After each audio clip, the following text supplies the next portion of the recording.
All right, today we're talking hickory nuts. These are shag bark hickory, and I've done some videos of running the hickory nuts through my regular roller meal type cracker, and the fines fall down through my shaker table. I do generally like the water separation technique with the hickory nuts because there is so much buoyancy with hickory nuts. However, one thing with hickories is you get a lot of flex in the shell. They maintain, I think, a lot of lubricity because of the high oil content.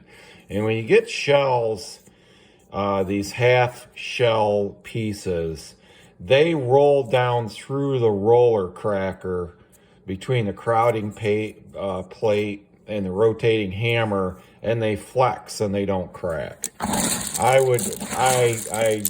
close down the clearance as much as I can, and I'm really not getting these retainers out of here. So there's one of the issues with hickory nuts is you do have a high percentage of retainers. And what I've done some videos on this in the past. My water separation technique, I take the cracked shell and nut pieces, put them in a stock pot, simmer them, and because of the oil content of hickory nuts, it works beautifully. The nut pieces just float right to the top. You can sift those off and dry those nut pieces off, and you have like a hickory nut meal.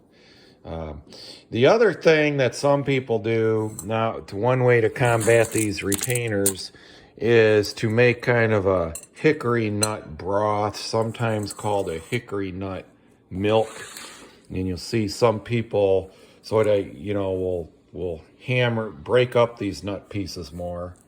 And what I did is I took my brass blacksmithing hammer and put these shell retainer pieces in this napkin, folded it up, take it on a hard surface and hammer it. And here now you will get a lot of nut fines and so forth. And this would be somewhat similar to what comes out of the cracker through the shaker table. However, a lot of these pieces have been pressed basically by the impact of the hammer. So a lot of that oil has been squeezed to a degree. That's not going to create for good eating necessarily. So we really don't want that if we're going to maintain them for eating. Once those nut oils have been pressed out because of the impact of the hammer, that's going to lead to short-term rancidity in the nuts because those oils go rancid.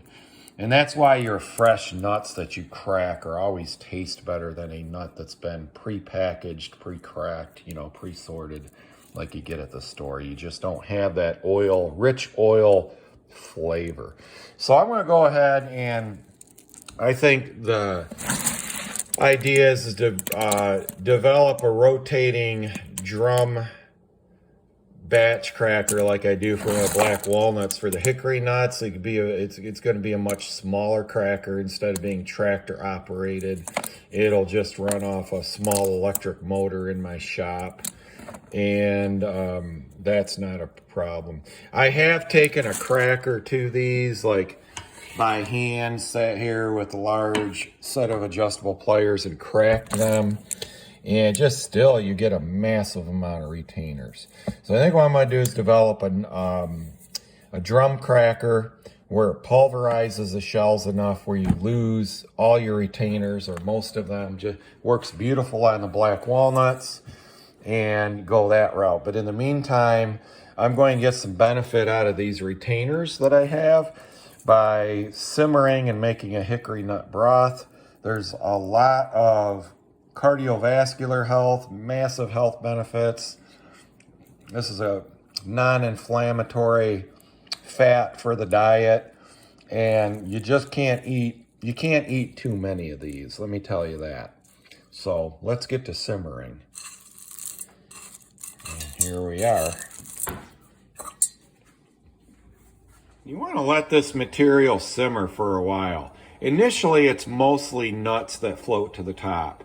However, some of the shell pieces do have to get thoroughly saturated and waterlogged before they truly sink. You don't want to necessarily do a rolling boil. You want to get this almost to a boil, then turn the heat off. Again, you want to retain the oils in that broth. What you see here are the husks. When I initially ran it through my cracker, I had some husks that really stuck to the shells. So the woody husk will also float along with the nut meat. Doesn't hurt to stir it a bit. Some of that nut meat dislodged and float up to the top. You see, that's nut meat. It'd be a rich, oily, extremely tasty broth. Okay, there you go. There's my hickory nut drink. Common drink that a lot of American Indian tribes made using this method. And when you're using the water separation for the whole, for good sized nut pieces, you just skim it off the top with a strainer. And then I put it on dehydrator sheets and lightly dehydrate it and dry it out. But boy, you got a bin of these. I've been standing here with a nut pick. They're addictive. I don't think there's a tastier nut than hickory nuts. Maybe macadamia nuts. But yeah, trying to process these things and make them of commercial value is always tough.